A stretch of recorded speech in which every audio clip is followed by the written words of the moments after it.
Welcome back to the show. This episode is a continuation of the previous one, where we play the last little bit of our interview with Rick Owens, an outstanding Foley artist with years of experience since his late childhood. He's played a substantial role in the production of several infamous films and shows, such as Star Trek and Bob's Burgers, and video games like Call of Duty. Without further ado, let's get right back into it. 30 years. My dad was a recording engineer and musician in the 70s and 80s.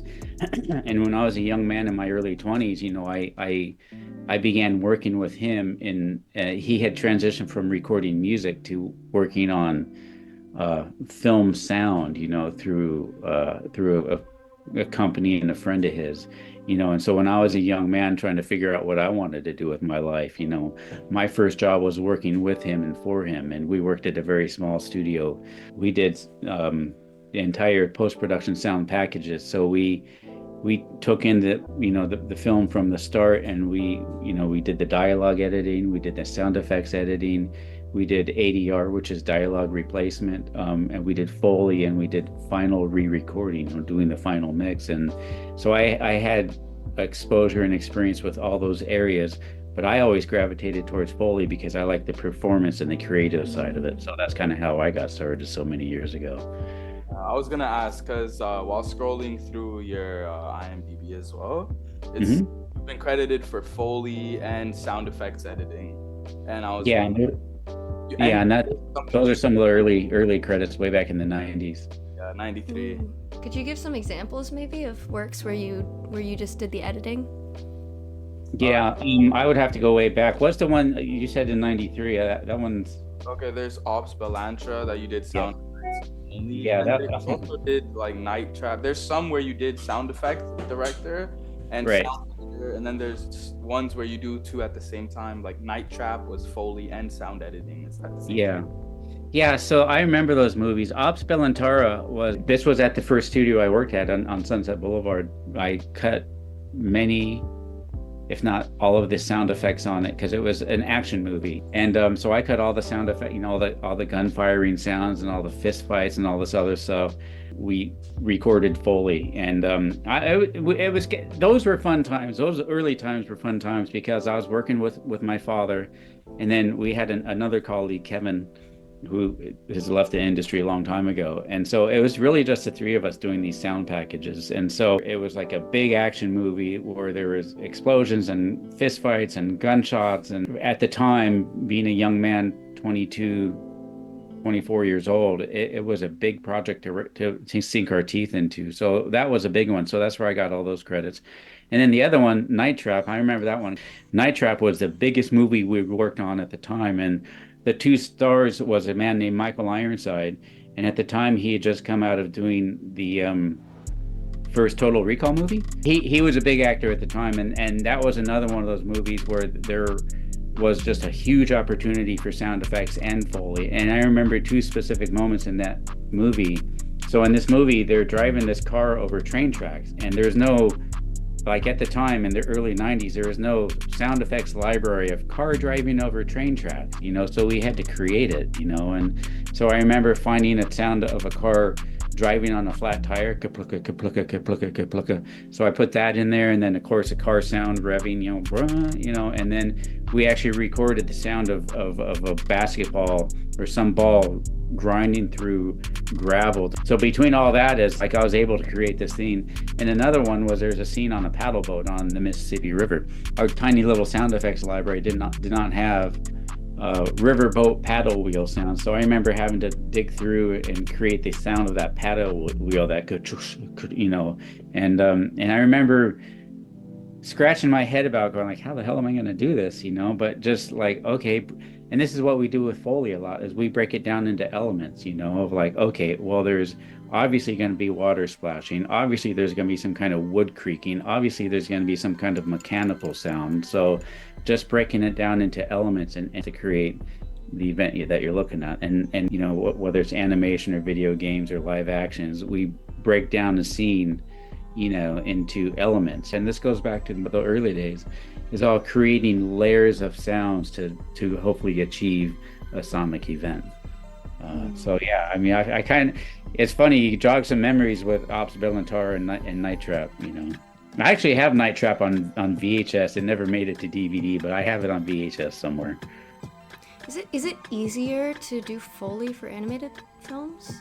Is it easier because it's not like a real life situation, so you don't have to think about trying to make it as immersive as it should be when it's animated? There's audio files out there you can grab for free for different types of sounds made by Foley artists already. Yeah, well, see, we would. Sorry.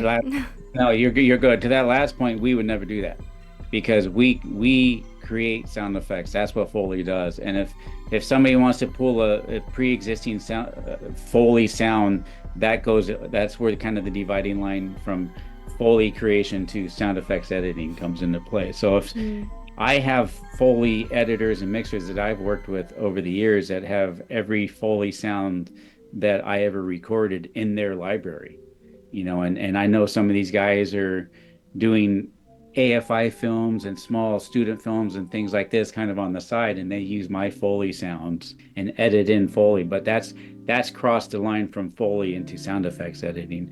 And then Foley for animation, it at times can be easier, but at times can be more difficult.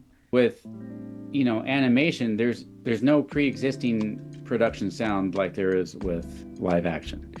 Shot on set, we hear probably their footsteps, we can get a glimpse of what they're doing. You have to replicate. Yeah, and so we have to kind of create an environment that's already pre-existing based off what they captured during the production, during the shooting side of the project. With animation, sky's the limit. We could start with whatever we want and do whatever we want, as long as it sells the illusion on screen. One of the challenges with animation is animated characters don't move like human beings most of the time. Mm-hmm. So to be in sync with their footsteps and to catch their movements and things like that is kind of a challenge, as opposed to doing live action real actors. And this one character in mind right now is based off of a camel. He walks bipedal, on 2 feet upright, and he's got a backpack with a wooden gourd that he carries water around, and he's got this big cane and all this other stuff. And because you have to get like the weightiness of their footsteps to sound like a heavy creature, but you also have to capture the nuances, because you can see, like, he's got 3 big toes, this camel creature, and you could see each toe land at separate times. So you got to create the weightiness of the character, but the nuances of his toes as he's going in and out of like the dirt and the grass and all this other stuff, or on some of the wooden floors in these buildings that he's going through. So there's an opportunity to capture all this detail. And same thing with this other creature. I think he's got 8 legs. And so, you got to be careful, because you want to try to sell the fact that he's got 8 legs, but if you hit every time each one of those things hit, it sounds funny, because it doesn't make sense. It's too, and this is one of the things with animation or anything, is you can hear too much at one time where you lose track of what you're actually listening to. If you capture the sound of 8 legs hitting all simultaneously in one short time span, it turns into what I call mush. It's like, what am I listening? So you have to be careful. Too muddy. Yeah. And so you have to be careful and capture the highlights of what's important to hear at the moment, So animation presents its own challenges. And as you guys have probably seen, I've worked on a tremendous amount of animation in the past 8 or 10 years. Especially having all this experience yourself, whenever you see a movie, do you always judge the Foley? Most of the time I do. It's hard to watch, doesn't it, sometimes? Yeah, and the worse the movie, the more I listen to the sound.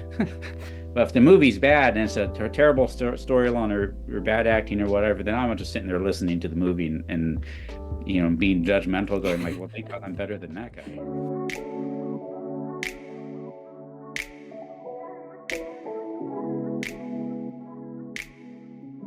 Imagine a bustling cityscape filled with the vibrant energy of urban life.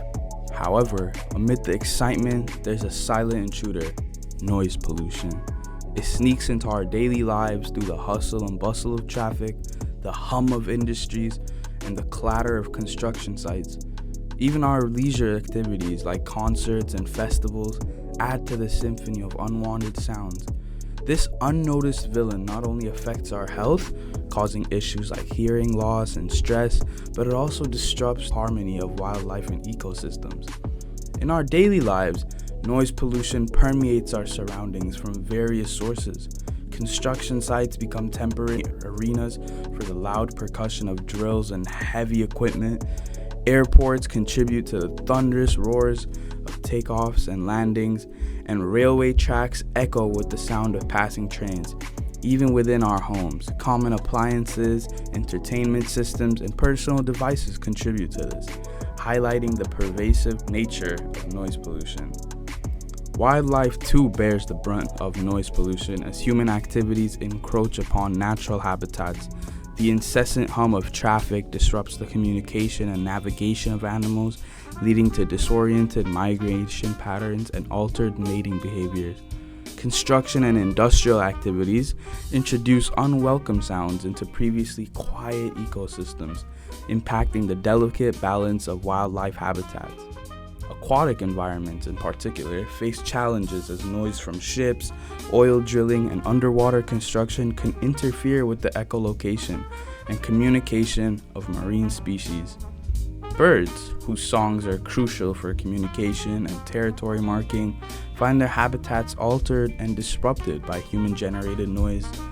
The consequences are profound as wildlife struggles to adapt to an environment increasingly dominated by human-made sound, raising concerns about the long-term impact of noise pollution on biodiversity and ecological stability.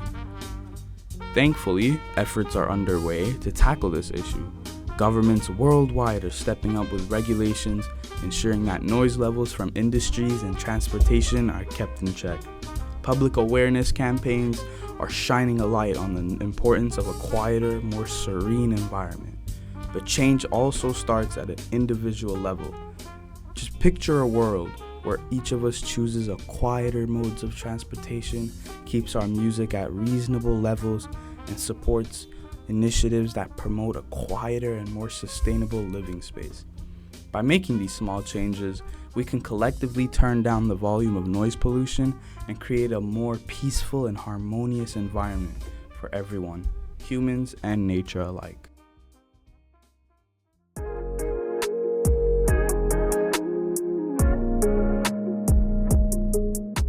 Dive into the world of sound waves, where the size of frequencies determine how they behave. Lower frequency waves interact uniquely with surfaces, creating interesting resonances.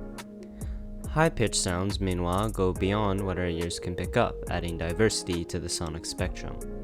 To tackle unwanted noise, practical solutions like sound absorber panels and built-in noise-canceling headphones have been designed.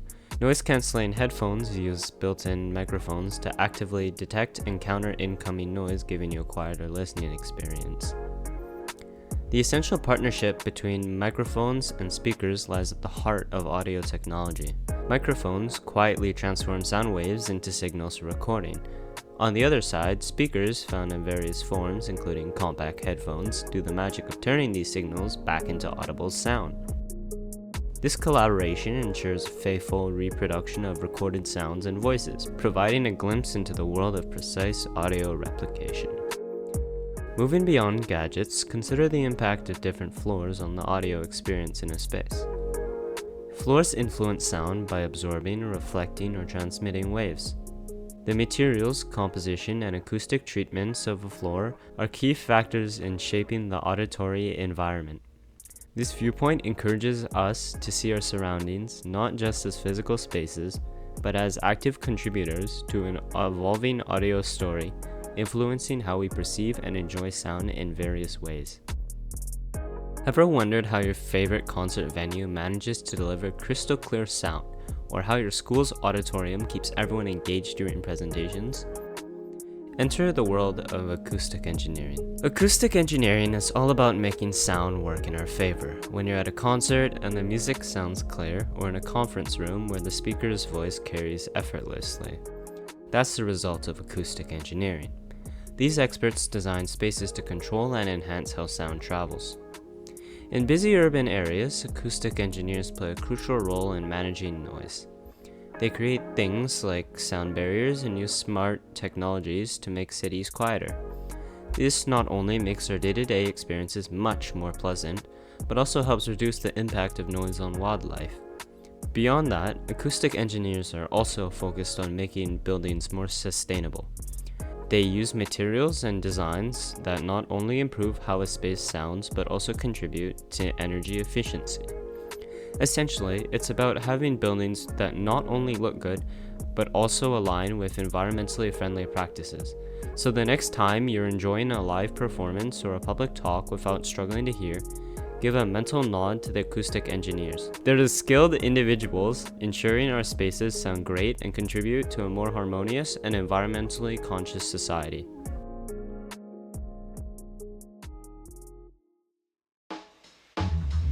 Now, if you've made it this far and you've watched through our last 2 episodes, you may recall the mentioning of an interview with a previous acoustics consultant and audio engineer. Well, now's the time where we let you all take a listen. The interviewee's name is Anita, and we asked her a few questions on building design when acoustics engineering is brought into play. She gave us some examples with her previous experience in mind, and how to design office spaces so that environmental auditory obstructions aren't that big of an issue. Let's bring her up, shall we? My official title was I was an acoustical consultant. Right. So I helped people with acoustical issues in buildings. So there were several areas I worked on. First of all, there was outside acoustics, noise impacting people's living residential areas. For example, like trains that go by. If they put up a new building, for example, near an airport or a busy highway, how do you do that so that the traffic noise doesn't disturb people? And then I also did acoustics inside, where people kind of probably more think about it, so there's kind of 2 parts of it. There's the quality of the sound inside the space, so people can use the space how they mean it to be. And then also there's the part of noise isolation, which is the unwanted sound, right? So sounds that you don't want coming into the space. And how you deal with that. Yeah, and how you do that, so Yeah. noise isolation. It kind of Yeah, ties so- into architecture too then. So in your experience, what are some of the key factors that contribute to successful noise control and sound quality in different environments? To tell you the truth, a lot of times acoustics is completely forgotten. Yeah. About a quarter of the time, the building's already been built, and then they realize, we didn't even think about the fact that people are going to use this meeting space. So, for example, I worked on a city hall down in Washington State, and they wanted it to be very inclusive. So they didn't want like a square traditional room. So they made it kind of oval, egg-shaped. And then they wanted it very open to the public. So they thought, let's make it transparent. Let's have all the walls be glass. So the idea was that there was no front, there was no back, everyone's together, everyone can see in what's happening in these council meetings. But the problem is they made a glass egg, and everywhere there was a curve, there was horrible echoes, and no one could hear anything. Do you think sound is quite often overlooked when it comes to a lot of design? Yes, I'd say only unless the space is specifically a sound space, like a performance center, or a space where, like a hotel at an airport, where they know that noise and sound are very critical to the space, it gets overlooked all the time. Especially when they're trying to do environmentally friendly buildings, a lot of the time they'll take out a lot of the soft fabrics. Right, yeah. So that answers one of our questions, actually. That was, how do you think advancements in technology have influenced the field of acoustics? So I guess that would be an example of how, like, modernization has changed the architecture now, and it's affecting the acoustics in everyone's homes. How do you think it's possible to be able to have, this is just going back to what you said earlier, do you think it's possible to have an environment that's really open, like how a lot of people intend it to be, while also being acoustic friendly, like making like a conference meeting in an open space, but also it's not interrupted by everything else? The problem with that is sound isn't just a straight line, and if you have something up in between it'll bounce off of every surface, and it actually curves, it radiates out. And so it goes around corners, and it takes very, very little for noise to become intrusive. A prime example is that when you're driving in your car and you know if you have the window cracked down just a slight bit, you know instantly that your car window's down and the sound comes through. So going back to your question about technology, the biggest challenge with technology has been the invention of low frequency bass, amplified sound. Yes. Yeah. So it's much easier to stop the human voice. Even someone yelling is not so bad to stop, or kind of like higher frequencies are easy to block, but really low sounds like explosions in movies, the bass.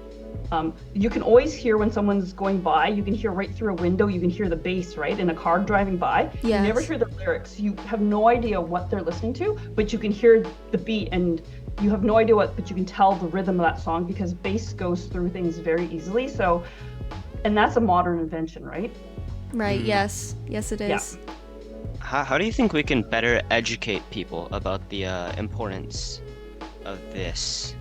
Of sound and impacts. acoustics. How do you think that we can better educate people to maybe incorporate it if it's misused really, so honestly, when it's incorporated in the building codes or it's put into specifications, that you have to have standards, right? And I think that's the biggest problem is people don't understand the science of noise and acoustics. So do you think that we should educate them a little more on how sound works before going into building something, so that way when it's specified they know what to do? Yeah. Yeah. I think the main thing is like the internet has been a great equalizer on just like everything, information, and so the standards are now available. So for example, say you have a dispute with a neighbor, you can actually go look up what the actual building bylaw is, what the sound codes, and then you can go quickly look up what these terms mean in the code, and then you can actually do something about it. Whereas before, you would be calling the city, you'd call the police, you would.